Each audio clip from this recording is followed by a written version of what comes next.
Assalamualaikum warahmatullahi wabarakatuh. Kami dari kelompok 2 kelas 83 mempersembahkan biografi Hasan al-Basri rahimahullah. Abu Said Hasan bin Abil Hasan Yasar al-Basri yang dipanggil Al-Hasan dan dikenal sebagai Hasan al-Basri adalah ulama dan cendekiawan muslim yang hidup pada masa awal kekhalifahan Umayyah. Ayahnya merupakan hamba sahaya milik Zaid bin Sabit. Ayah Hasan al-Basri bernama Yasar, berasal dari daerah Maisan, pinggiran kota Basrah di negara Irak. Dahulu daerah Maisan ditaklukkan umat Islam pada tahun 12 Hijriyah di bawah kepemimpinan Panglima Khalid bin Walid.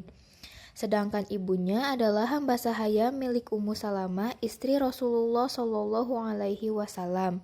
Al-Hasan dilahirkan di Madinah pada tahun 21 Hijriyah 642 Masehi. Ia pernah menyusu kepada Ummu Salamah, istri Rasulullah Shallallahu Alaihi Wasallam. Saat usianya 14 tahun, Al-Hasan bersama keluarganya pindah ke kota Basra, Irak.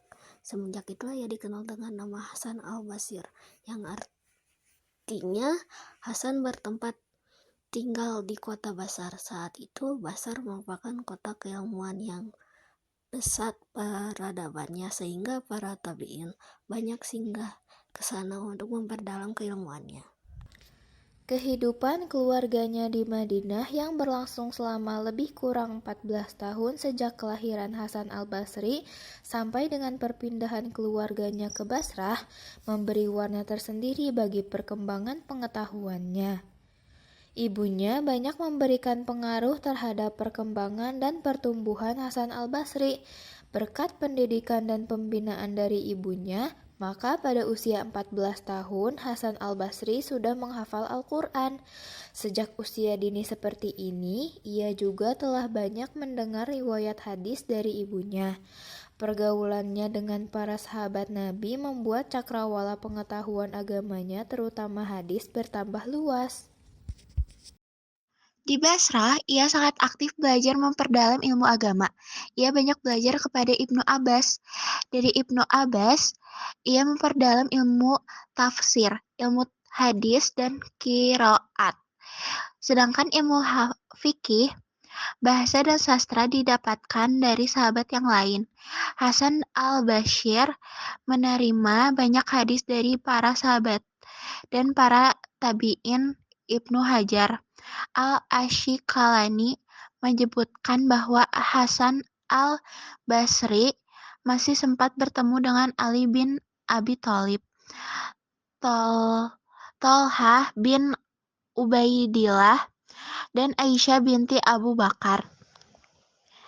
Ia menerima hadits riwayat beberapa sahabat dan perawi hadits lainnya, seperti dari Abu Bakar, Imran bin Husain, Muawiyah, Anas, dan Jabir. Ia juga meriwayatkan hadits dan beberapa sahabat diantaranya Ubay bin Ka'ab, Sa'ad bin Ubadah, dan Umar bin Khattab.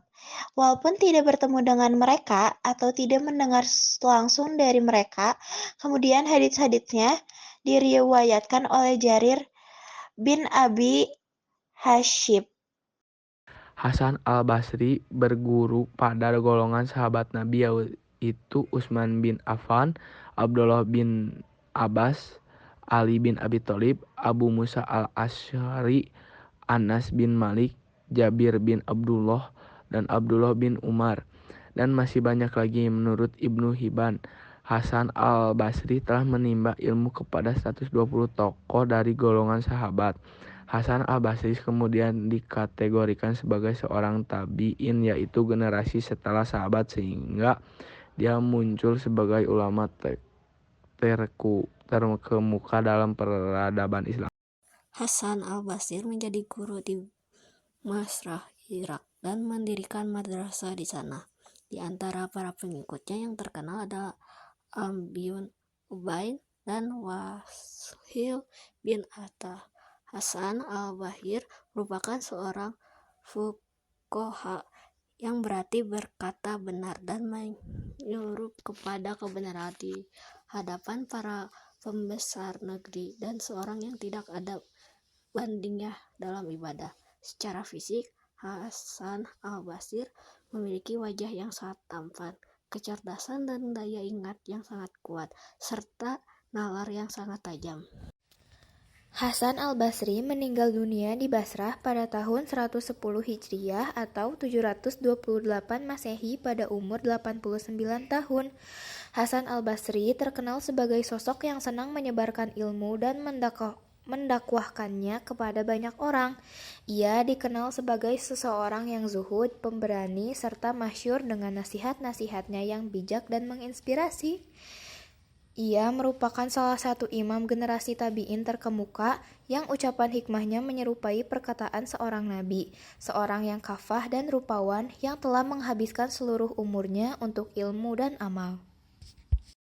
Di antara petuahnya yang masyhur terdapat dalam kitab Al-Risalah Al-Mughniyah, berbunyi salah satu tanda bahwa Allah mulai berpaling dari seorang hamba adalah tatkala dijadikan dia tersibuk dalam hal-hal yang tidak penting bagi dirinya. Demikianlah kisah Imam Hasan al-Basri rahimahullah. Semoga kita dapat meneladani kisahnya dan dapat mengambil hikmah dari petuah-petuah yang telah disampaikan.